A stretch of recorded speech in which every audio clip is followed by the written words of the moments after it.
Shalom, Bapak Ibu yang dikasihi Tuhan Yesus, selamat pagi.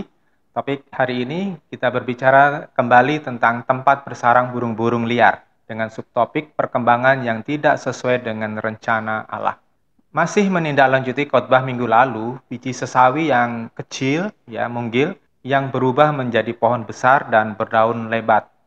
Kita lihat di dalam Matius 13 ayat 31-32. Kemudian Yesus menceritakan perumpamaan yang lain kepada mereka, katanya, kerajaan surga itu seperti biji sesawi yang diambil orang dan ditaburkan di ladangnya.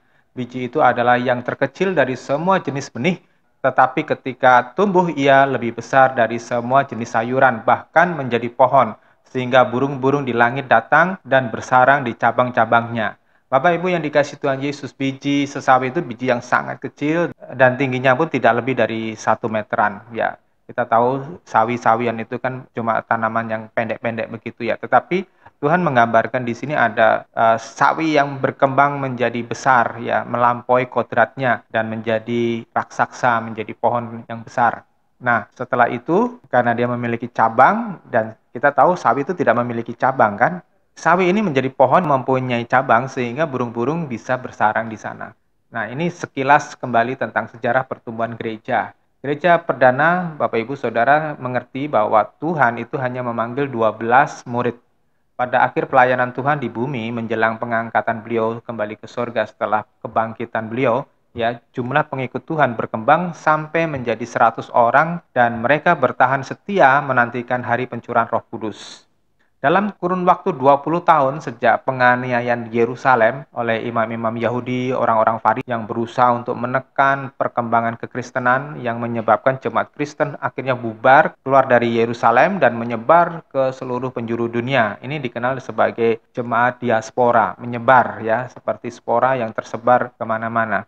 Gereja berkembang di Asia Kecil, di Afrika Utara, dan kemudian menembus pegunungan Kaukasus hingga ke Armenia di utara dan di India di timur jauh oleh Rasul Thomas.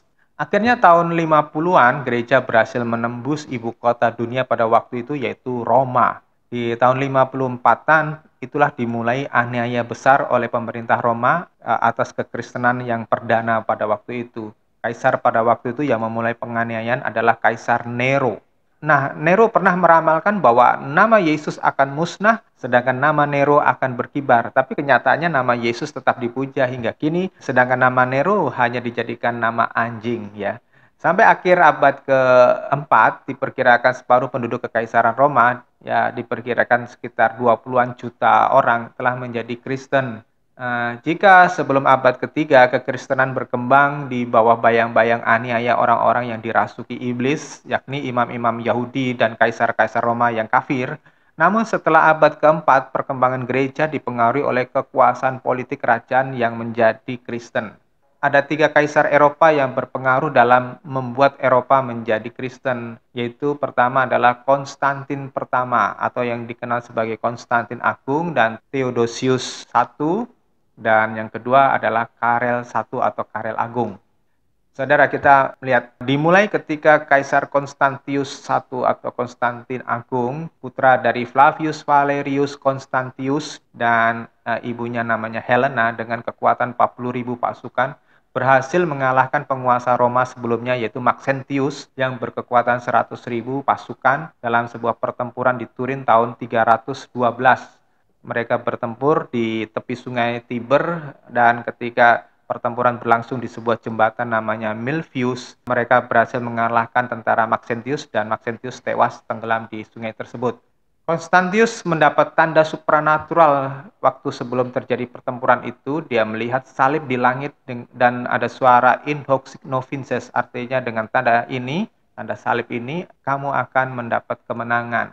Maka dia memerintahkan seluruh pasukannya itu memakai tanda salib pada tamengnya. Setelah merebut tahta Maxentius, Konstantius I menjadi kaisar pertama Romawi yang memeluk agama Kristen. Ia mengeluarkan maklumat politik yang berisikan toleransi beragama, yang memberikan kebebasan kepada rakyatnya untuk beribadah, untuk memeluk agama apapun, termasuk agama Kristen. Dan terjadi rekonsiliasi hubungan antara negara dengan gereja yang dituangkan di dalam dekrit namanya Edik Milan atau Maklumat Milano pada tahun 313. Lalu penerus Konstantius I, yaitu Kaisar Theodosius I, salah satu penerus Konstantin tadi, menetapkan kekristenan menjadi agama negara melalui maklumat Tesalonika pada tahun 380. Maka sejak saat itu terjadi konversi agama secara besar-besaran dari politeisme kafir ke Kristen. Kemudian ada seorang raja yang baru setelah kerajaan Romawi runtuh pada abad yang kelima, yaitu namanya Karel Agung, atau kalau dalam bahasa Prancis adalah Charlemagne. Seorang raja dari kerajaan Franka pada tahun 768 bangkit dan bisa menyatukan Eropa ya dari negara-negara yang awalnya adalah terpisah satu dengan lainnya dan saling bertempur, saling berperang ya. Kemudian dia mendirikan Kekaisaran Romawi Suci atau dalam bahasa Latinnya Imperium Romanum Sacrum. Ya, pada tanggal 25 Desember 800 ia ditahbiskan oleh Paus Leo III menjadi Kaisar Romawi Suci yang pertama di Basilika Santo Petrus yang lama. Kemudian dia diberi gelar penyelamat Eropa atau Carolus Magnus atau Karel yang Agung. Nah, di masa pemerintahan Karel Agung inilah terjadi masa damai yang cukup panjang di Eropa, biara-biara dibangun, dan budaya dan ilmu pengetahuan berkembang pada waktu itu dan kekristenan menyebar sampai ke timur. Saudara, konversi agama menjadi Kristen di masa Konstantin I, Theodosius I, dan Karel Agung bukan karena pertobatan sejati atau karena mengenal Allah yang benar, tetapi lebih terutama karena politis dan menyelamatkan nyawa ataupun harta dari rakyat. Bisa dimaklumi sih, di masa belum ada undang-undang yang mengatur kebijakan politik raja, sebelum ada aturan HAM, raja di masa dahulu itu dapat melakukan apapun demi untuk mencapai tujuan politisnya, termasuk pembunuhan massal terhadap lawan-lawan politiknya ataupun rakyatnya yang tidak mau nurut sama dia. Maka kita bisa mengerti kenapa rakyat di bawah Konstantin, di bawah Theodosius atau Karel Agung itu ya nurut sama apa yang diperintahkan oleh kaisar. Nah, konversi agama secara besar-besaran di Eropa ini bukan menguntungkan di pihak Tuhan. Sebaliknya, saya katakan merugikan. Kenapa? Karena Tuhan itu menginginkan perubahan karakter, cita rasa, pola berpikir. Itu yang diinginkan oleh Tuhan Yesus. Tetapi dengan konversi yang besar-besaran ini di mana orang tidak mengenal, tidak mengerti firman Tuhan, tidak mengerti hatinya Tuhan, akhirnya kehidupan agamawinya diganti dengan setumpuk aturan liturgi, upacara-upacara agamawi, dan ini merupakan ciri khas agama dunia, ya agama kafir pada waktu itu. Ya hanya cukup melakukan liturgi atau upacara-upacara agamawi tanpa pengajaran kebenaran. Kemudian hal yang kedua adalah pemujaan pada ikon-ikon seperti patung atau gambar Yesus atau orang-orang suci. Sekitar abad yang ke-6 atau ke-7 ya di Eropa, terutama di Asia Kecil pada waktu itu terjadi pertempuran yang disebut perang ikon karena kaisar pada waktu itu berusaha untuk menghapus kebiasaan menyembah ikon-ikon ini, tetapi pada waktu itu gagal, akhirnya terjadi perdamaian dan orang boleh melakukan apa saja termasuk menyembah kepada ikon-ikon Kristen. Nah, harus disadari bahwa pemujaan terhadap lambang-lambang spiritual itu tidak dikenal di dalam tradisi Yudaisme. Saudara mesti mengerti bahwa Yudaisme bertolak dari ajaran Taurat Musa yang jelas-jelas ada di Ulangan pasal 5 ayat 8 dan 9, yaitu melarang pemujaan kepada ikon-ikon apapun. Dan Tuhan Yesus sendiri juga tidak pernah memakai dan mengajarkan pemujaan ala kafir dalam ibadahnya. Ya. Tetapi pemujaan ini baru muncul sebagai hasil sinkritisme atau percampuran budaya kafir masuk di dalam gereja. Saudara, bisa dimengerti mengapa terjadi perubahan dalam liturgi seperti ini. Karena apa? Umat perjanjian baru itu memang mulai bergeser dari orang-orang Yahudi menuju kepada masyarakat non-Yahudi. Ada banyak kaum Gentiles yang kemudian menjadi Kristen, ya penduduk Romawi yang awalnya adalah orang-orang kafir Eropa yang menyembah kepada dewa-dewi asing begitu kemudian masuk ke dalam kekristenan, ya. Terus kerugian yang ketiga adalah politik dan kekuasaan kaisar. Kaisar itu mempengaruhi keputusan-keputusan agama. Karena kaisar-kaisar Kristen mulai memanfaatkan agama Kristen menjadi alat politik untuk mengokohkan kekuasaannya. Kaisar-kaisar Kristen ini berkolaborasi dengan pemimpin gereja dengan prinsip simbiosis mutualisme. Contohnya di era kolonialisme bangsa-bangsa Eropa, pada waktu itu pimpinan tertinggi gereja memanfaatkan para petualang Spanyol dan Portugis untuk mengkristenkan Amerika, sehingga mereka melakukan hal-hal yang keji ketika mereka mengalahkan bangsa Indian di Amerika. termasuk pembunuhan Montezuma, raja dari suku Aztec pada waktu itu. Akibat perkawinan antara kaisar dan gereja, maka melahirkan cara-cara kejam untuk menyiksa musuh dan memaksakan doktrin-doktrin. Ini dikenal sebagai inkuisisi. Ada diperkirakan 50 juta orang selama beberapa abad itu menjadi korban inkuisisi. Kemudian ada deklarasi perang mengatasnamakan gereja, menggunakan dalil ataupun alasan mengatasnamakan perintah Tuhan, seperti perang salib antara gereja Katolik dengan kaum muslim di Timur Tengah, perang 30 tahun antara Katolik dengan Protestan yang terjadi di Eropa Tengah ataupun di Inggris, pembantaian suku-suku Indian Aztec oleh tentara Spanyol dipimpin oleh Ferdinand de Cortés ya, yang ada di Meksiko untuk memaksakan mereka menjadi Katolik. Terus kerugian yang keempat adalah akibat sinkritisme, berkembang pula mistisisme Kristen, percaya pada barang suci identik dengan jimat-jimat ya. Ada barang yang dianggap sakral yang bisa untuk menjadi pelindung mereka. Doa kepada arwah orang mati ya, ini suatu doktrin yang tidak ada di dalam Alkitab, tidak pernah diajarkan oleh Tuhan Yesus. Ada api penyucian atau purgatori, ada surat penghapus dosa atau indulgensi. Saudara, tujuan Tuhan datang ke dunia ini adalah menyelamatkan manusia dari api kekal dengan mengembalikan manusia yang telah rusak oleh dosa. Jadi Tuhan itu tidak menciptakan sistem agama. Tetapi ketika kekristenan itu berubah menjadi alat negara, maka menjadi alat hanya untuk sekedar membuat orang itu memiliki agama, aturan-aturan untuk kepentingan-kepentingan orang-orang yang ada di tumpuk pemerintahan.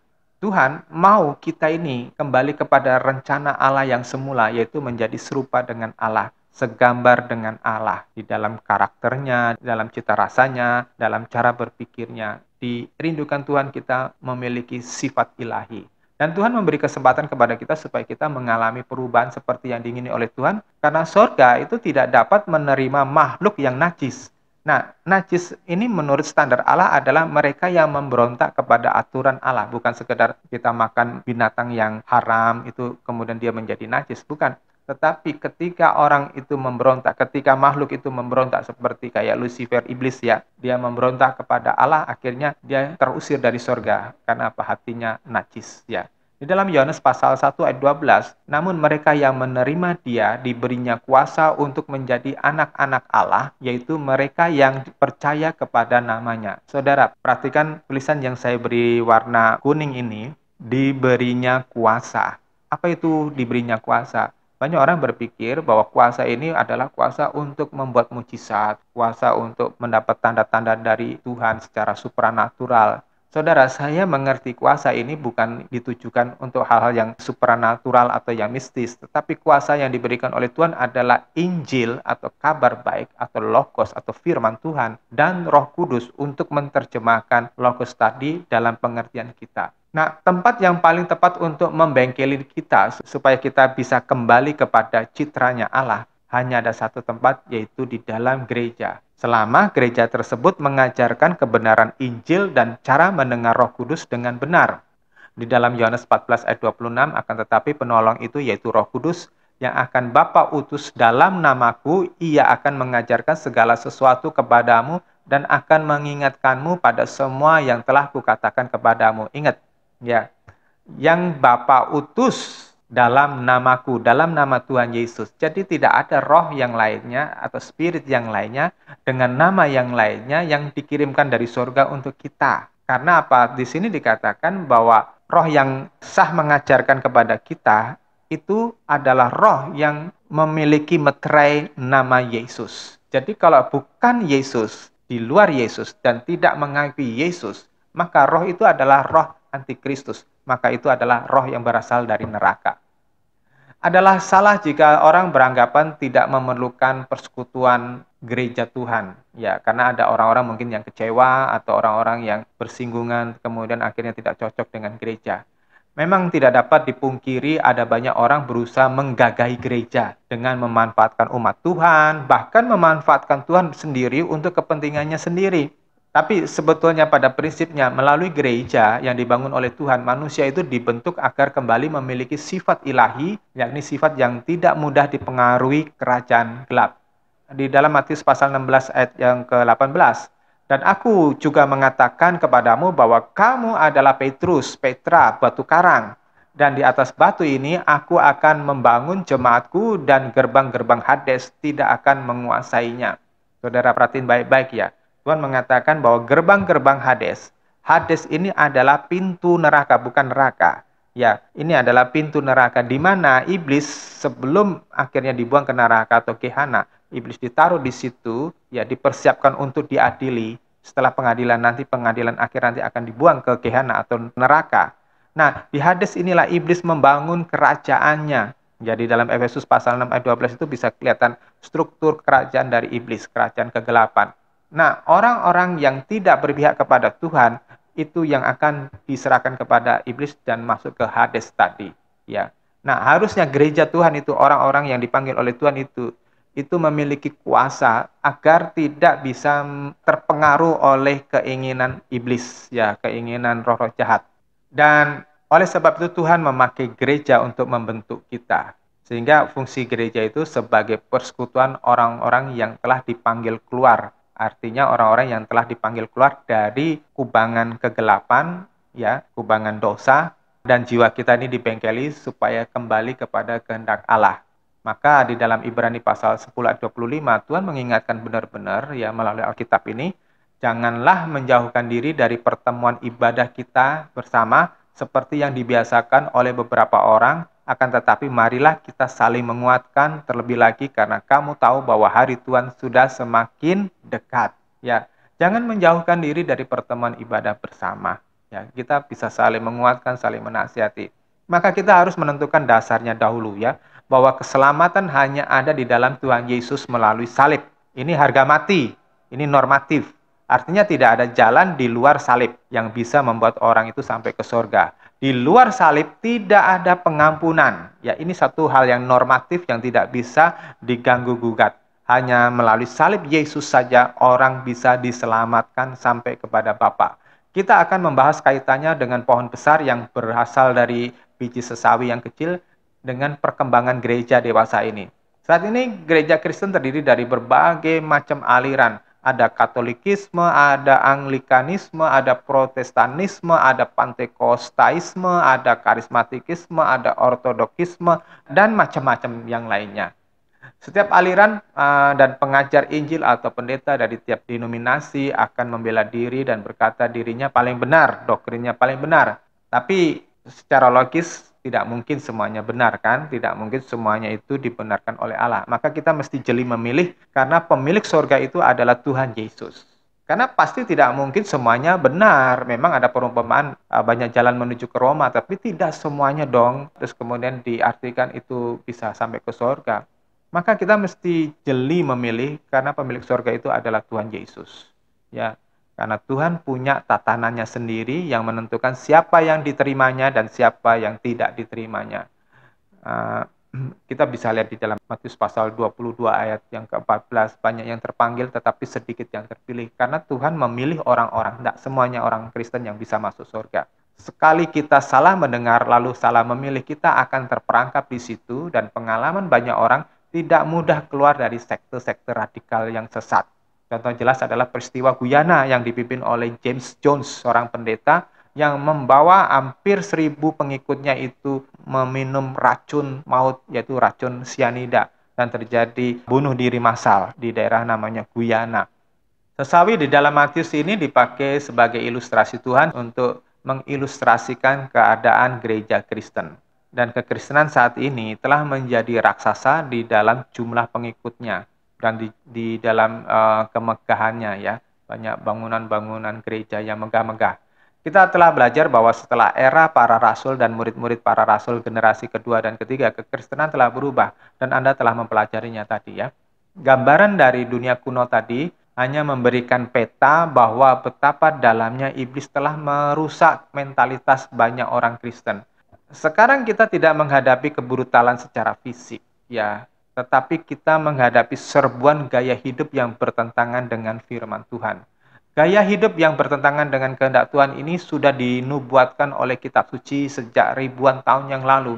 Gaya hidup yang saya maksudkan adalah gaya hidup semaunya sendiri. Kemauan sendiri itu membawa orang masuk di dalam kesesatan tanpa mereka sadari. Di kitab Wahyu pasal yang kedua, pasal yang ketiga, ketika Tuhan menunjukkan cacat pada 5 jemaat di Asia Kecil, itu jelas sekali bahwa di jemaat gereja yang perdana itu sudah ada bibit-bibit penyesat. Ini dilambangkan dengan pribadi yang namanya Nikolaus, ya, juga dilambangkan dengan Bileam, dilambangkan dengan nabiah palsu Isabel, ya. Kesesatan yang meracuni banyak orang Kristen pada saat ini adalah hidup di dalam pengaruh materialisme, pengaruh cinta akan kemewahan, cinta akan kesenangan. Terus yang kedua, merasa tidak perlu mengakui Allah dan menghormati Allah. Saudara yang dikasih Tuhan Yesus, Eropa sekarang bukan lagi benua Kristen. Eropa ini sudah dilanda dengan ateisme, ya. Mungkin orang-orang Kristen di Eropa bagian barat itu hanya tinggal 10%, ya, hanya sedikit orang yang mengakui Tuhan di sana. Banyak orang itu menjadikan kesenangan diri sebagai Tuhan mereka. Nah, roh-roh jahat itu membangun benteng-benteng menutupi hikmat manusia agar manusia tidak dapat mengerti kehendak Allah. Jadi apa yang dipikir oleh manusia itu seakan-akan adalah satu kebenaran, dan benteng-benteng roh jahat ini dibangun di atas karakter yang sombong. Manusia tidak lagi bisa mengerti kehendak Allah. Nah, burung-burung liar yang kemudian dikatakan di situ bertengger di dahan dan pohon sesawi yang menjadi raksasa tadi, itu membuat sarang, ya. Di sini mempunyai arti bahwa roh-roh jahat itu diberi tempat di dalam hati, di dalam pikiran banyak orang, dan terutama banyak orang Kristen. Maka kita bisa melihat sekarang bahwa kekristenan kita tidak bisa memancarkan terang seperti gereja yang mula-mula. Saudara bayangin pada abad pertama sampai abad yang ketiga, orang-orang Kristen itu tidak memiliki apa-apa. Kemewahan tidak punya, kekayaan tidak punya, jabatan tidak punya. Bahkan mereka diburu seperti binatang buruan. Mereka tidak memiliki hak hidup di dalam kekaisaran pada waktu itu. Nah, saudara yang dikasih Tuhan Yesus, tetapi dengan kehidupan mereka yang kudus, mereka bisa menaklukkan orang-orang kafir, dan mereka bisa membuat orang-orang yang tidak percaya kepada Tuhan Yesus itu berbalik 180 derajat. Akhirnya mengakui bahwa Yesus itu adalah Kairos atau Tuhan. Ya.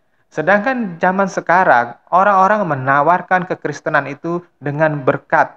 Seringkali kita mendengar ada gereja yang memotivasi jemaatnya untuk memberi persembahan dengan prinsip, kalau engkau memberi persembahan, engkau akan mendapatkan 60 kali lipat, 100 kali lipat. Akhirnya apa? Orang berpikir datang ke gereja itu seperti orang berdagang.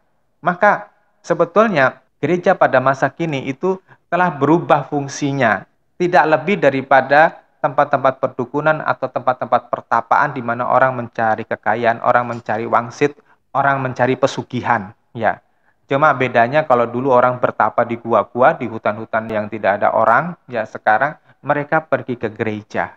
Ya, nah saudara yang dikasih Tuhan Yesus, ini adalah pola berpikir yang salah, yang keliru.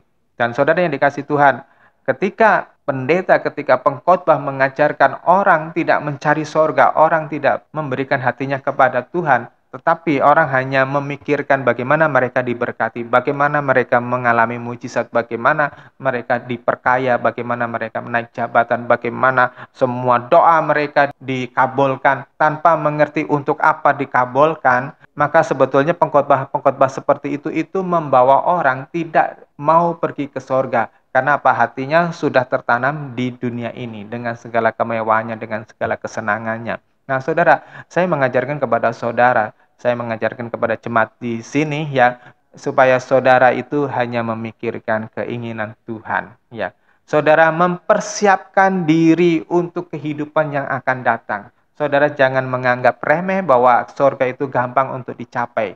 Tetapi saudara harus berjuang untuk menyangkali keinginan daging saudara, keinginan mata saudara. Saudara harus membereskan pikiran saudara supaya pikiran saudara itu selaras dengan Kristus. Karena pikiran yang tidak dibereskan ini akan membuat saudara tidak tertuju kepada Tuhan, tetapi akan menuju kepada neraka. Saudara akan tersesat di sana. Bapak, Ibu, Saudara yang dikasihi Tuhan Yesus, sejarah telah berlalu dan orang-orang Kristen membiarkan roh-roh jahat membangun benteng-benteng yang menutupi hikmat pikiran manusia agar manusia tidak dapat mengerti kehendak Allah. Meskipun orang-orang Kristen memegang Alkitab yang tidak pernah berubah dari awal pencatatan atau penulisan para rasul dan para murid pada waktu itu, ya dari semulanya tidak ada yang merubah. Tetapi roh jahat itu membangun benteng di atas karakter dosa manusia yang tidak diselesaikan dalam proses pertobatannya yang terbungkus dalam berbagai ambisi daging. Mereka tidak mengerti kebenaran yang tertulis karena ada selubung yang menutupi pikiran mereka. Di dalam 2 Korintus 10 ayat 4 dan 5, sebab senjata-senjata peperangan kami bukan dari daging, melainkan dari kekuatan ilahi untuk menghancurkan benteng-benteng. Kami meruntuhkan pemikiran-pemikiran dan setiap hal tinggi yang dibangun oleh keangkuhan manusia untuk menentang pengenalan akan Allah. Kami menawan segala pikiran dan menaklukkannya kepada Kristus. Di ayat 5 dikatakan meruntuhkan pemikiran-pemikiran atau pikiran-pikiran dan setiap hal tinggi. Ini berbicara tentang ambisi, ambisi daging, ambisi mata yang hanya untuk memuaskan ego manusia. Itulah sebabnya mengapa banyak orang sekalipun sudah mendengar ribuan khotbah yang tegas, ribuan kesaksian, tetapi tetap bebal dan tidak tertarik hal-hal yang rohani. Ya. Orang yang bebal ini adalah orang-orang yang tidak bijaksana, dalam bahasa asli bahasa Alkitab yaitu asophoi, dalam bahasa Inggrisnya unwise atau fool, stupid, bodoh, ya. Nah, orang-orang yang seperti ini adalah orang-orang yang berpikir pendek, orang-orang yang tidak mempunyai pertimbangan matang. Karena apa? Yang ada di dalam pikirannya hanya sekedar untuk memuaskan kebutuhan perut ke bawah, ya, atau memuaskan keinginan mata semata. Di dalam Efesus pasal 5 ayat 15 sampai 17 dikatakan, "Jadi perhatikanlah dengan seksama bagaimana kamu hidup, jangan seperti orang bebal, jadilah bijak. Pergunakanlah waktu yang ada dengan sebaik-baiknya karena hari-hari ini adalah jahat. Karena itu janganlah menjadi bodoh, tetapi mengertilah apa itu kehendak Tuhan." Jadi ayat 15-17 itu orang bebal dan bodoh itu berasal dari kata yang sama, yakni asophoi. Orang-orang yang seperti ini tidak melihat keadaan yang ada di sekitarnya, yang dikatakan di sini hari-hari ini adalah jahat. Sehingga apa yang terjadi di sekitarnya itu bisa mempengaruhi perasaannya, mempengaruhi keinginannya, mempengaruhi pikirannya. Nah, di zaman sekarang ini, sinkritisme bukan semata-mata lagi bicara tentang tradisi-tradisi kafir yang masuk di dalam gereja, yang mengakibatkan berbagai bentuk mistisisme. Namun, yang melanda dunia kita adalah cinta akan uang, cinta akan materialisme, harga diri, kesombongan, dan hati yang membatu, yang tidak lagi peduli dengan Tuhan, yang tidak lagi peduli dengan perasaan Tuhan. Masyarakat dunia yang cinta mamon adalah materialis, yang rusak moralnya, karena apapun akan dilakukan demi mencapai tujuannya, yang karakternya rusak karena tidak peduli perasaan Allah dan orang lain.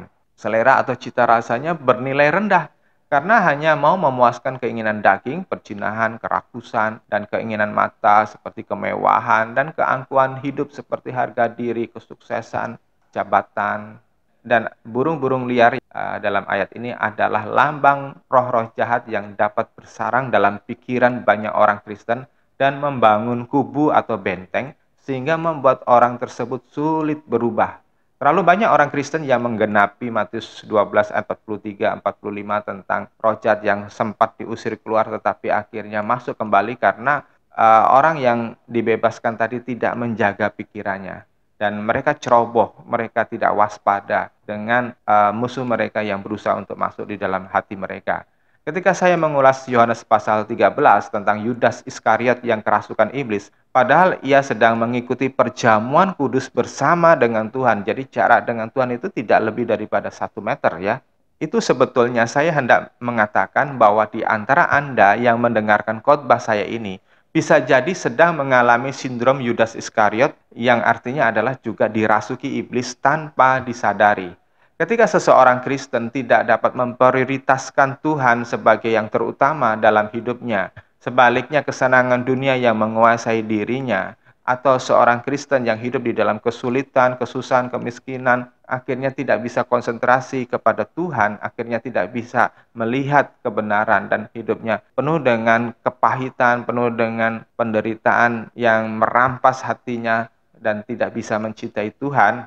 Dan ketika seseorang menolak pimpinan Roh Kudus untuk mengatur jalan hidupnya, sebetulnya ia sudah masuk di dalam fase sindrom Yudas Iskariot.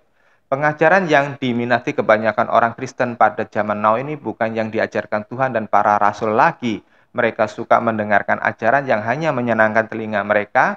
Mereka mengejar tanda-tanda mujizat, mereka mengejar kemakmuran, kesejahteraan, popularitas, kekuasaan, tetapi tidak tahu untuk apa permintaan tersebut. Tidak salah saudara menerima mujizat, tidak salah Tuhan memberkati saudara dengan kemakmuran kelimpahan. Tetapi jika saudara tidak mengerti apa yang saudara minta dan saudara tidak tahu menggunakan apa yang saudara terima dari Tuhan, itu adalah satu kesalahan yang besar. Itu sama dengan orang itu menanam talenta di dalam tanah.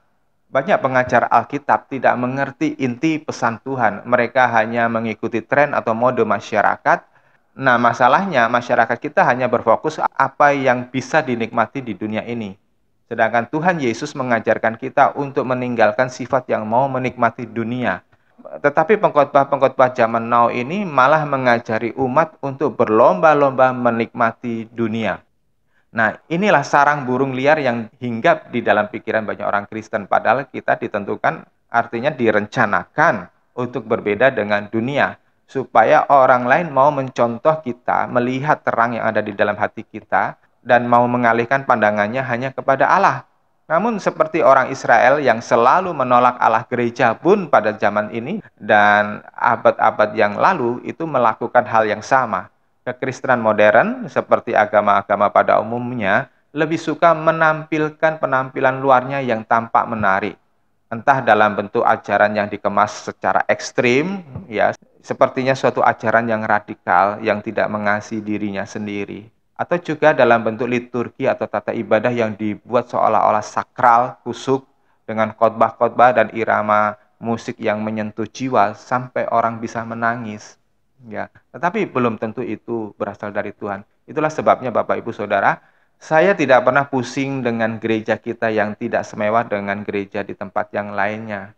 Dan saya menyadari kondisi kemampuan dari jemaat kita yang tidak memiliki kemewahan, yang tidak memiliki harta yang berlimpah. Dan saya tidak pernah pusing berapapun yang saudara bisa persembahkan untuk pekerjaan Tuhan di tempat ini. Saya tidak pernah pusing bahwa sound system kita tidak semewah atau secanggih di tempat lainnya. Dan juga ruang sekolah minggu kita selama kita belum mampu untuk membangunnya sendiri, masih nebeng di ruangan tamunya Ibu Jitu dan kita bersyukur karena Ibu Citu bisa meminjamkannya buat anak-anak kita. Saya tidak terlalu pusing dengan tampilan WL atau singer yang sederhana. Ya, saya tidak mau yang jadi WL asal punya suara bagus atau yang bisa manggung semata-mata. Saya tidak mau orang-orang yang tampil di depan ini adalah orang-orang yang tidak teruji kesetiaannya. Nah, Tuhan mau kita semuanya teruji menghadapi tantangan hidup dengan tidak cengeng ketika kita menghadapinya. Tetapi kita semuanya adalah orang-orang yang telah teruji kuat di dalam Tuhan, dapat bersyukur dalam kondisi apapun. Memang orang itu mudah bersyukur pada saat diberkati, ya pada saat kita nyaman, pada saat kita sehat. Tetapi belum tentu pada saat susah, tertolak, miskin, sakit, dan lapar. Nah, inilah ujian kita. Gigantisme gereja yang dimaksud oleh Tuhan adalah ledakan jumlah orang Kristen tetapi hidup mereka yang semaunya sendiri, jauh dari kekudusan yang dikehendaki Allah seperti di dalam 1 Petrus pasal 1 ayat 15 dan 16. Mereka tidak mau diatur oleh Roh Kudus. Mereka menolak firman Tuhan dan mendirikan ajarannya sendiri. Maka dunia ini bukan berkembang menjadi semakin baik, tetapi malah menjadi semakin buruk. Tiap hari kita melihat ketidakadilan, peperangan, pembunuhan, pemerkosaan, hubungan seks yang liar, kemabukan, perjudian, dan sebagainya. Kita melihat kerusakan moral dan kehidupan najis yang mengumbar hawa nafsu terjadi di depan mata kita. Itu sebabnya saya tidak pernah bosan mengajak Anda agar jangan menjadi serupa dengan dunia. Seorang murid bertanya, bagaimana saya bisa menjadi seperti Kristus padahal saya selalu jatuh. Saya katakan Anda harus membayar uang mukanya kepada Tuhan terlebih dahulu, supaya Roh Kudus dapat menyelesaikan proyeknya dalam diri Anda. Nah, uang muka itu adalah menyangkal diri dan memikul salib, seperti yang Tuhan katakan kepada Petrus ketika Petrus mau berusaha menahan Tuhan Yesus pergi ke Yerusalem. Tuhan berkata, yang mau mengikut aku harus menyangkal diri dan mengikut salib. Ya, itu harga mati yang tidak bisa ditawar lagi. Itu adalah totalitas menyerahkan hidup hanya untuk Tuhan. Ya, nah sayangnya banyak pengajaran pada saat ini yang mengajarkan kita nggak perlu capek-capek, kita nggak perlu repot-repot mengikuti Tuhan, melayani Tuhan. Kita sudah ditebus, sudah menjadi anak Tuhan. Kita nggak perlu pusing-pusing lagi untuk melayani Tuhan. Pokoknya ya lakukan apa adanya, lakukan apa yang bisa kita lakukan gitu. Nah, saudara yang dikasih Tuhan Yesus, ini ajaran yang ngawur, ajaran yang duniawi sekali. Tuhan mengajarkan kepada kita bahwa kita bertanggung jawab atas jiwa-jiwa yang ada di sekitar kita. Saudara, saya menegaskan bahwa perpuluhan yang diajarkan kepada kita pada zaman dahulu itu sebetulnya belum cukup memuaskan hati Allah. Jangan berpikir bahwa uang kita ini sudah bisa menyogok hatinya Tuhan. Ya, itulah sebabnya saya tidak mau mengiming-imingi Anda bahwa Anda seakan-akan akan diberkati ketika Anda memberi persembahan. Saya tidak mau mengiming-imingi Anda bahwa persembahan Anda akan dibayar atau dibalas oleh Tuhan 60 kali lipat, 100 kali lipat. Saya tidak mau mengajari Anda memahami Roma 8 ayat yang ke-37, akan tetapi di dalam semuanya ini kita lebih daripada pemenang oleh Dia yang mengasihi kita. Nah, saya tidak mau mengajari ayat ini dari sudut sempit seperti yang diajarkan oleh banyak orang. Lebih pemenang dimaksudkan di sini itu tidak boleh dipandang sebagai lantas bisa menjadi kaya, sukses, dan mengalami mujizat. Lebih dari pemenang di sini berarti bahwa saudara itu bisa mengalahkan keinginan daging, keinginan dunia, keinginan mata yang mau menipu kita sehingga kita mau diparkir di dunia. Nah, itu baru disebut sebagai lebih dari pemenang yang bisa mengalahkan ambisi, mengalahkan keinginan-keinginan daging kita. Kesibukan dan jerih lelah kita di pelayanan juga belum bisa memuaskan Allah. Kehidupan doa dan penyembahan pribadi kita di rumah juga belum bisa memuaskan Allah. Sebelum Anda mau menyerahkan hidupnya sepenuhnya kepada Tuhan, dan itu berarti berani mematikan keinginan duniawi kita. Itulah sebabnya saya tidak mau Anda melayani pelayanan ini hanya karena sekedar ingin tampil atau sekedar memenuhi jadwal. Saya tidak menginginkan Anda melayani hanya karena saya suruh. Jika tidak keluar dari hati, mendingan Anda tidak usah melayani, tidak usah ambil bagian di dalam menara doa ataupun jenis pelayanan yang lainnya. Karena percuma saja Anda melakukan semuanya itu jika Anda melakukan bukan karena Anda mengasihi Allah dan jiwa-jiwa. Dan pelayanan yang seperti itu ya, di hadapan Allah itu rasanya seperti anggur asam. Karena pelayanan yang demikian adalah pelayanan yang cacat seperti di dalam Matius pasal 23 ayat yang ke-27. Itu seperti kuburan yang dilabur putih tetapi di dalamnya adalah bangkai. Hanya dengan mau menyangkal diri dan memikul salib, sisi gelap yang selama ini membelenggu jiwa Anda dan membentuk karakter yang buruk, kebiasaan dan cita rasa yang rendah, pola berpikir yang salah, yang sesat, akan mudah dikuliti dari jiwa Anda dan Roh Kudus dapat melatih Anda memiliki hati yang baru. Maka tak bosan-bosannya saya mengajak Anda berubah dari manusia lama, karaktermu yang buruk, rubahlah selagi masih bisa dirubah. Kebiasaanmu yang tidak memuliakan Allah, cita rasamu yang rendah, yang menjadi batu sandungan, tinggalkan selagi Anda masih bisa meninggalkan. Cara berpikirmu yang sesat, cepatlah bertobat dan bertekunlah belajar apa yang diajarkan oleh Tuhan selama engkau masih mempunyai kemampuan berpikir yang jernih. Bapak Ibu yang dikasih Tuhan Yesus, saya memang belum sempurna. Saya juga bukan orang yang terbaik, dan keluarga saya juga bukan model yang terbaik untuk jadi patokan hidup. Ya, kami banyak kekurangan, dan jika Anda mengorek kelemahan saya dan keluarga saya, Anda akan menemukan sejumlah cacat.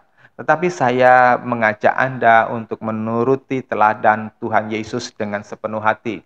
Nah, meneladani Tuhan berarti mau mengikuti gaya hidup Tuhan Yesus, yang hidupnya hanya untuk kepentingan Bapa Surgawi, yang mau bekerja keras untuk mengolah dalam tanda kutip ladangnya Bapa. Dan itulah standar perkenanan Bapa untuk siapa yang mau masuk di dalam kerajaan Bapa yang mulia.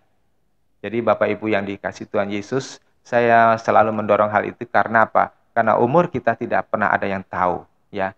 Kita tidak pernah tahu apakah kita masih punya 10 tahun lagi, 20 tahun lagi, 50 tahun lagi. Tapi kalau saudara menyadari betapa singkatnya waktu ini, betapa pendeknya umur kita ini, dan kita memiliki banyak halangan untuk bisa mencapai tingkat kesempurnaan, maka saudara akan menghargai khotbah yang seperti ini, saudara akan berjuang sungguh-sungguh bersama dengan Roh Kudus untuk mengubah diri kita, berubah karakter, berubah cita rasa, berubah pola berpikirnya, supaya hanya sesuai dengan yang dikehendaki Tuhan, supaya berkenan kepada Bapa. Tuhan Yesus memberkati. Amin.